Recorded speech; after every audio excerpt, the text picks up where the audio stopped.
because they fear to be assaulted. I was with him yesterday. He was putting on an ugly yellow T-shirt. That is not true, and you know it. You were there. You have no idea what is ugly about yellow and what is bright. It's not your color. Yes, and that environment is completely tense for everyone. And So we that's we why cannot you accept. want us What to is put the on red solution? because yellow is not. What is the solution? Let us go to politics, which are civil, of common sense, So that's why you're enforcing discipline In the basement.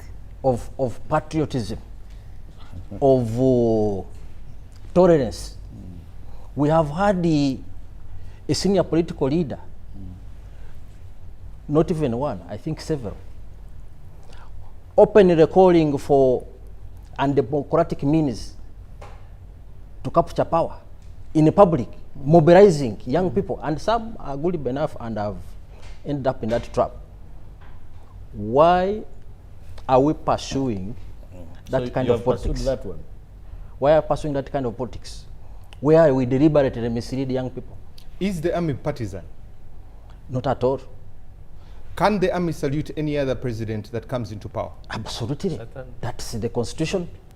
So, if that is it, what is the problem with taking an army officer who has murdered before a high court with evidence for him to receive fair, independent, and competent justice? And what's wrong with us?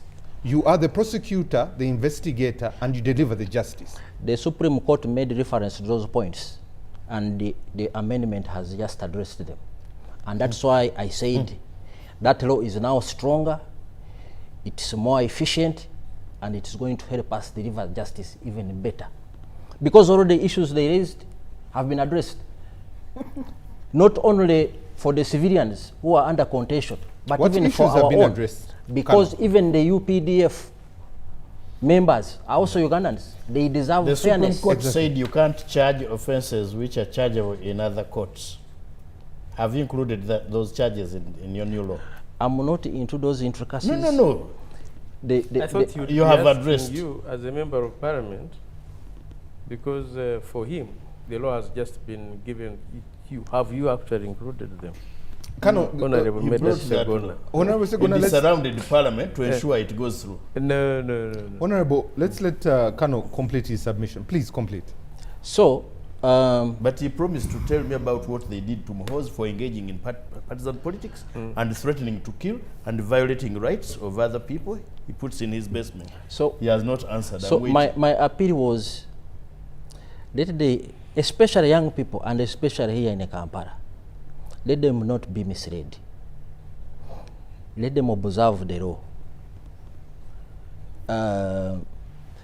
You are talking about if someone is found drafting Plaints and a plaints or something, and they are not a lawyer. How would it look if I was to dress in priestly robes and carry my machine gun and come to patrol the streets? I'm sure You would not be disciplined in the church. No, The but church- they would certainly the church will they would not certainly discipline be you. concerned. The church has They no would be disciplinary concerned. mechanism. No, the church has a disciplinary committee. They will not discipline you. No, but they would Honorable, be please allow concerned. the Kano to He asked complete. me. But they will be concerned. So, but the difference is that the army, They take you where you the belong. army is talking about deadly weapons. I asked here a question earlier. What is not exceptional about a so-called civilian who undergoes military training, gets equipped with deadly weapons, and comes and murders people, or kills people, or engages in any other crime, or aggravated robbery and so on, or rape, as is happening, by the way. Not so much here in Uganda because the security systems are strong, but in many other places around the continent. What is not exceptional about that person appearing in a court of law legally, as the case Actually, might the be here in exceptional Uganda? cases, Chris, for your benefit, that the Chief Justice was referring to, is that there would be cases where actually he went ahead and qualified it and said where there are no functional civil courts. And I was helping, you remember, I was helping. I said, we can even provide for them. For example, someone has accompanied the army in Somalia, in Congo. They are on the front line. There is no possibility of our soldiers abandoning the front line to bring this person back to be charged in Uganda. Those are the exceptional cases. They were not about talking about exceptional offenses or matters, facts constituting offenses. Situations where the courts in Uganda are not in a position or they are not functional in that particular part. But once courts are here and are functional, the Supreme Court said, don't proceed to the court-martial. Okay. Gentlemen. Can I make a quick Yes. rejoinder? Just for your information. Since July 2020, I think 2023, when we launched the disarmament operation in Karamoja, because there was an upsurge again after about 10, 15 years since the conclusion of the disarmament operation that time in 2009. In the last 2 years, we have arrested over 26,000 in Karamoja alone now, in the Karamoja sector, 26,000 armed Karimojong warriors using guns to attack their neighbors, even raiding across the border and even across regions. 26,000. Many have been charged and convicted. They are serving sentences. Many are on 26,000. We are already talking about a judiciary which is overwhelmed by thousands of cases long behind the schedule, and they cannot be heard.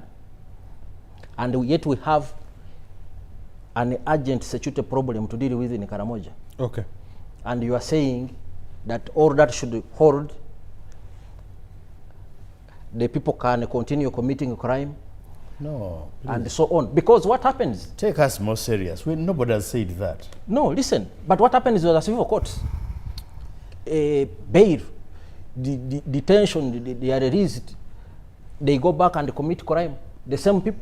Okay. But we are dealing with that situation. Yeah, maybe just a quick comment before we make closing remarks. You see Kano's point. Even if we look at Karamoja sub-region, just specifically,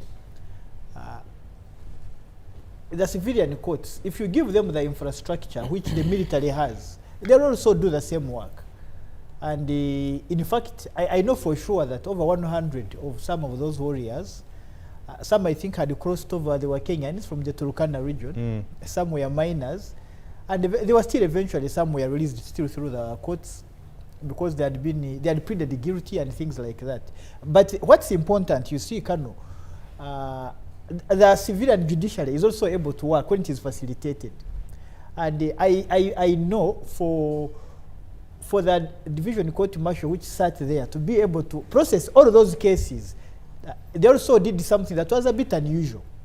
And even the judiciary generally, there are those special cases when, if for example there's a problem that's unique to a region, you can ask the judiciary to also provide special attention to that region.